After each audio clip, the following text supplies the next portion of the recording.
სრულად გითხრათ ეს ყველაფერი. პირველ მოადგილედ დაინიშნა ესო ამინანაშვილი, რომელიც აჭარის ხელმძღვანელობდა. ერთი რამე მინდა ყველას გითხრათ, რომ ვინც სადაც არ უნდა ვიყოთ, ხო?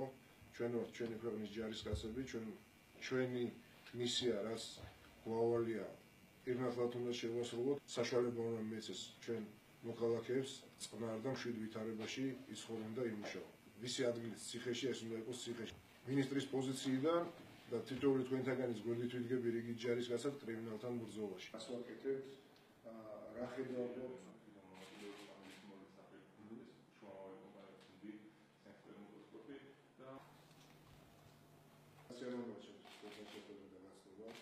შინაგან საქმეთა სამინისტრო სისტემაში ჩემს მიერ დაანონსებული საკადრო გადაადგილებები გრძელდება.